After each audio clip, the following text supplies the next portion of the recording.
state project, it's a county project. And that's the interesting thing about transportation, is that is the intersection, if you will, of state, local, and federal government. And in Eagan, we see all of that happening. And so these dollars and these projects end up having to work together. And so that is a state project, and you know, we have had requests for additional state dollars to be going toward rebuilding our state infrastructure, our state highway systems, our state bridges. The question is how to pay for it. The question is how to pay for it. There's been a number of proposals out there. As of right now, we haven't seen what the transportation bill looks like. There are some folks advocating for a gas tax. The trucking companies are advocating for a gas tax. What kind of transportation stuff is in the governor's budget? It really is. It's around the sort of metro area sales tax, using that to build out and continue development of the mass transit systems in the area. There's going to be, undoubtedly, when the governor releases capital budget recommendations, money for roads and bridges as well. In those bonding recommendations, that hasn't been released yet and won't be until sometime in March. And that's another excellent point. Is you know, we're talking about this year as a budget year. Typically, the year after a budget session next year, we're going to be dealing with a lot of bonding projects where and a lot of our capital infrastructure is being taken care of. The other big investment that or other big return we get out of investment in capital infrastructure is jobs for folks in our trades. And so we do get a return. We do get people with more money in their pocket, and we get, you know, those taxpayers who are out there working to build a safe infrastructure in our state. So. Is there a source for statistics on that? Yeah, so I can check up on that? What percent of the transportation bill is, like, what percent of transportation funding of the state budget? What percent? Oh, which percent? Yeah. You know what? It's small. Of the general fund? Yeah. Very small. Is it under public safety or what is it? No, it's transportation. Just the Infrastructure. Okay. Yeah. Okay. Transportation is out of the general fund? Yeah, I was just 2014-15, this is the fiscal year. Right. It's $180 million Okay. out of $36.8 billion. Okay. So it's the gas tax. Right. It's the gas tax in a separate fund. But then you have the bond. Generally, although there's ongoing programming, basically there's appropriations going out of that too, but for large construction projects, more often than not, gas I funding. mean, is there an idea in the bonding bill, or is that a whole other thing in terms of, if you look at the bonding bill, is it $1 billion now? You know, what is it in the bonding bill? As the representative said, this is an off bonding year, so there was a big bonding bill last year. The last one. What was it in the last bonding bill? I seriously don't know, but it's. Is it $1 billion or something? It was last bonding bill. Well, I can't remember. Like 700 million? Has Sure about my iPad. That's Because it basically bottomlines we have. Yeah. Yeah. So people are just talking, you know, kind of general. Yeah, we have had several fairly large bonding bills in the general fund. I'm not tracking what the roads number was out of the trunk highway fund. Bottom line is that there's been a lot of work looking at the infrastructure, and there's going to be continuing needs, and we've got to get at that. Seriously, it's a state problem, it's also a federal problem. The federal highway user trust fund is also not doing so well. Thank you. Does transportation funding always come from just the gas tax? Because I think the state would be in a better position if that just came out of the general fund or our income tax we pay instead of having all these gas taxes. I think because it's a lightning rod issue too. It might solve some of you're talking about the structural problems. It's a great Yeah, question. tax on the poor, not the rich. The gas tax, it's a tax on the poor, not the rich. Yeah, Which goes to my earlier question that we never answered. Well, I was just saying, obviously we set up the roads and bridges and such in our state, so I'm just saying I think that might alleviate some of this partisan rancor if we had, if the funding came from the income tax instead of the gas tax. I don't know. Yeah, it certainly could, and it's sort of a dollar for dollar, making space for that in the general fund, and figuring out how you're going to pay for it. It certainly could.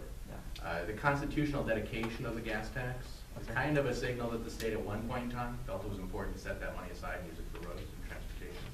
But that's a constitutional amendment. It is, okay.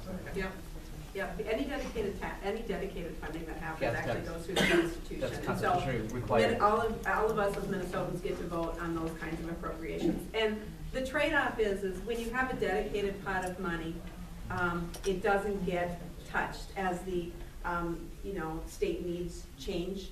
And we found the same thing with the Healthcare Access Fund, where it's been safe from getting essentially raided. And other pots of money have been raided over the years just because of our budget needs. And so that's exactly like our schools. And so that separate pot of money actually does protect that small amount of money that we're putting into our infrastructure, which most people feel is actually inadequate. It is at least protected from getting raided. So there's kind of a trade-off. So I'm confused, then, does transportation funding come from a gas tax, and does it come out of the general fund as well?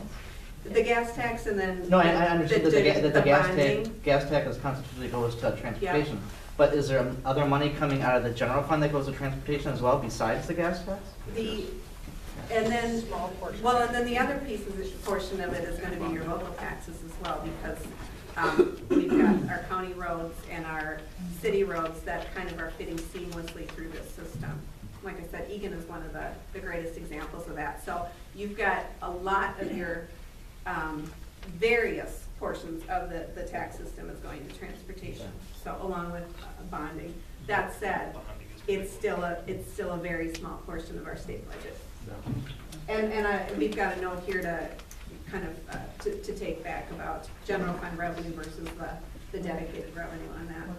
I just think it would alleviate a lot. What do So you got next, we Rob? also have a question about, general question about why does government continue to try and experiment with public-private partnerships when they compete with private businesses and always overpromise and underestimate expenses?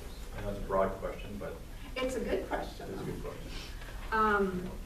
And I'll be interested to hear what the commissioner says about this. It's a good question because I guess I've always really appreciated public-private partnerships. And so it helps me to look at it in a kind of a different way. I have seen public-private partnerships at work, and it's a way for us to leverage our taxpayer dollars in some really significant ways. To me, and again, my background, I used to work for Blue Cross and Blue Shield here in Eagan, so my brain always goes to healthcare for examples, but there are many examples around the state. Public health and healthcare is a great example of some public-private partnerships because the state can put out grant money to folks who have the structure, who have the programs in place, and who are able to administer things efficiently. And we've seen that. So the state is a huge, big entity in St. Paul, but communities often know what's best, and we need smaller, more nimble organizations to help carry out some things. So for instance, the state I know has done granting to nonprofit organizations like the American Cancer Society to do some cancer risk mitigation within the communities, because they know what communities, where people are at risk in communities, they know they've got the science behind them to know what works, and they're able to execute those small programs. So I'd love to hear what the commissioner has to say I would about just that. add one other thing, we talked about the size of the budget and sort of where it goes, and the whole idea of public-private partnership, and basically partnerships of the state government with other entities is pretty much the formula which the state does its business. It does its business with local school districts. It works with local units of government to deliver services to the city, higher education institutions, private, for-profit, public. Across the board, healthcare organizations. It is one large public-private organization. The question is, how do you share risk? How do you make those contracts work? And I think that's always the challenge of being really specific about what we're trying to buy, because it's really hard when you're on the public side. You're usually buying something that's elusive. If it wasn't elusive, you probably shouldn't be having estimate government to do it.